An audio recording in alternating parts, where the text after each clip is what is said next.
అందరికీ నమస్కారం అండి. జయగురుదత్త ఎస్వీఎస్ ఛానల్కు స్వాగతం సుస్వాగతం. అపూర్వ చింతామణి కథను వింటున్నాం కదండి. అందులో సుధాకరుడు రెండో ప్రశ్నకు సమాధానాన్ని అయితే తెలుసుకున్నాడు. ఇక మూడో ప్రశ్నకు సమాధానాన్ని వెతికే ప్రయత్నంలో ఉన్నాడు కదండి.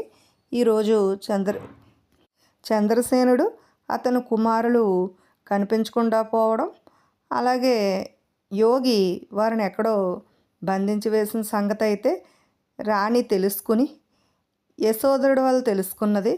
యశోధరుడు చంద్రసేనుని అలాగే అతని కుమారుల్ని కూడా బందీ నుంచి విముక్తిని చేయగలడో లేదా అనే విషయాన్ని మూడో ప్రశ్నకు సమాధానాన్ని కూడా తెలుసుకుందాం.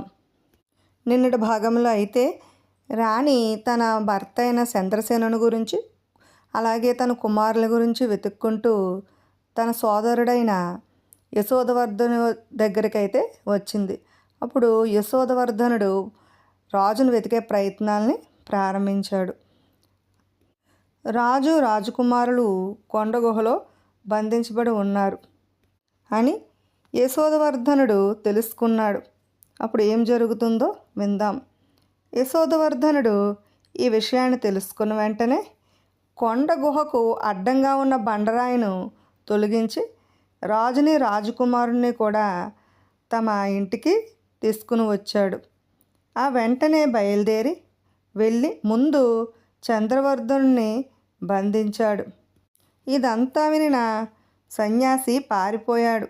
ఇక సుధాకరుడు మూడో ప్రశ్నకు సమాధానం చిక్కడంతో వారి చేసిన సహాయానికి ఆనందించి వారిని తమ నగరానికి రమ్మని పిలిచి అక్కడి నుండి ప్రయాణమై వెళ్ళాడు సుధాకరుడు.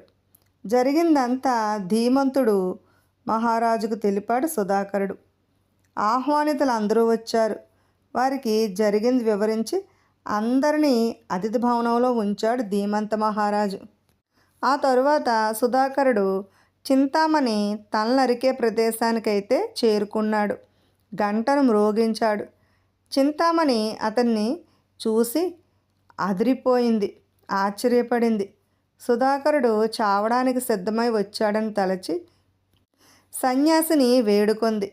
అతన్ని వదులుదామని యోగి అంగీకరించగా ఆగ్రహించాడు వదులుదామని చెప్పేసరికి. ఆ వెంటనే చింతామణి వేదిక మీదకు వచ్చింది. అతన్ని తిరిగి వెళ్ళిపోమంది. అతను నేనైతే వెళ్ళను అన్నాడు. ముందు నువ్వు అడిగే ప్రశ్నలు అడుగు అన్నాడు సుధాకరుడు. చింతామణి వరుసగా 3 ప్రశ్నలు అడగడం మొదలుపెట్టింది. ఆమె అప్పటికే 999 తలలు నరికింది. అందుకు చాలా బాధపడుతుంది. ఇంతమందిని ఎందుకు నరికించాడో సన్యాసి తెలుసా?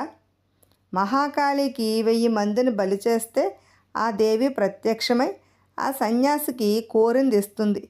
ఆ మాట విన్న యోగి సుధాకరుని రక్షించడానికి వీలైతే పడదని గట్టిగా చెప్పేశాడు. వచ్చిన వారందరికీ ధీమంతుడు తన పరిస్థితిని అంతా వివరిస్తున్నాడు. తను పడే దుఃఖం నుండి విముక్తి ఎలా పొందుతాడా అని బాధపడుతున్నాడు. చింతామణి తను అడిగే 3 ప్రశ్నలను కూడా అడిగింది. సుధాకరుడు కూడా జవాబిచ్చాడు. ఇక నీ మొదటి ప్రశ్నకు సమాధానం విను చింతామణి అన్నాడు సుధాకరుడు. ఇది జరిగింది ఇలా నగరములోనే. జయసేన మహారాజును నమ్మించి అక్కడ స్వాముల వారిగా నటించి పూజారి మరదలు వెంగమాంబకు మచ్చికపడి మహామంత్రిని చంపేసి ప్రియురాలతో సహా సరిహద్దు రాష్ట్రానికి పారిపోయినాడు. అక్కడ తననే నమ్ముకుని వచ్చిన ఆమెను మళ్ళీ హత్య చేసింది ఎవరు? ఇంకెవరో కాదు, మీ గురువుగారే, ఈ సన్యాసి వారే. ఇది నిజమని నిరూపించడానికి ప్రత్యక్షంగా సాక్షులను కూడా ఉన్నారు. ఆయనే జయసేన గణపతి సింహుని వెంట తీసుకుని వచ్చాను అన్నాడు. ఆ తర్వాత రెండో ప్రశ్నకు నా సమాధానం ఏమిటంటే ఇది జరిగింది కాంసనగరంలో. మొదట ఒక రాజును రక్షరేఖను ఇచ్చి వశపరుచుకున్నాడు.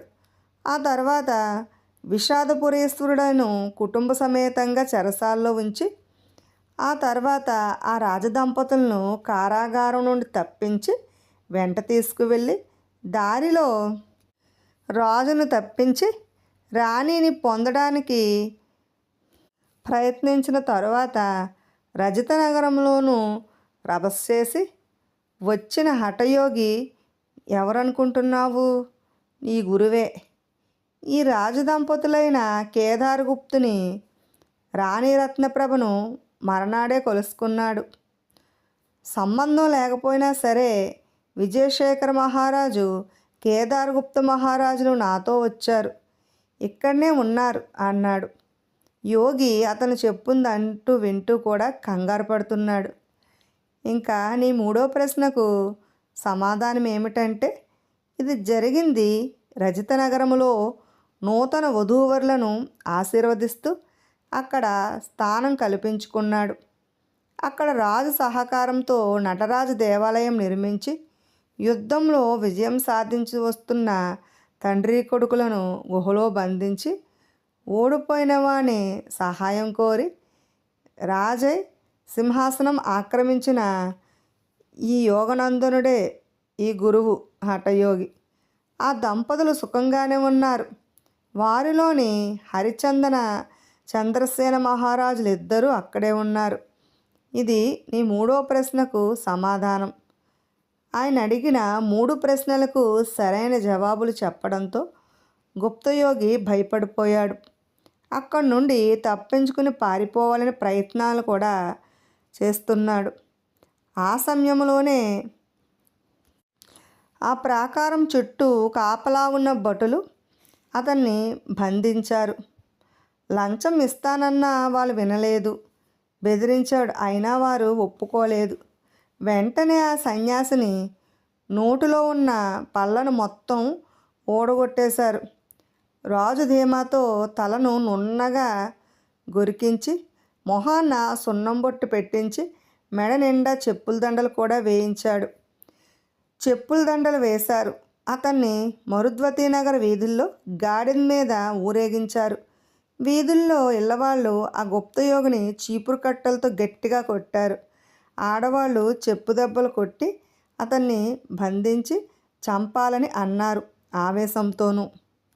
మోసగాడైన ఈ సన్యాసికి అందరూ గట్టిగా బుద్ధి చెప్పిన తర్వాత రాజు చివరగా ఉరిశిక్షను వేశాడు. ఉరి తీసేశారు. ఆ తర్వాత వెంటనే సుధాకరునకు చింతామణులకు కూడా అతి వైభవంగా వివాహాన్ని అయితే జరిపించారు. విన్నారు కదండి. ఇక్కడితో అపూర్వ చింతామణి కథ సుఖాంతమైందండి. ఇటువంటి ఆసక్తికరమైన మరెన్నో చక్కటి కథల కోసం మా ఛానల్ను సబ్స్క్రైబ్ చేసుకోవడం మర్చిపోకండి. అలాగే మీ అభిప్రాయాలను కామెంట్స్ రూపంలో వివరించండి. అలాగే మీకు ఎటువంటి కథలను కావాలనుకుంటున్నారో మాకు కామెంట్స్లో పంపించండి. అలాగే లైక్ చేయండి, షేర్ చేయండి. మరిన్ని చక్కని కథల కోసం మా ఛానల్ని సబ్స్క్రైబ్ చేసుకోవడం మర్చిపోకండి. Thanks for watching.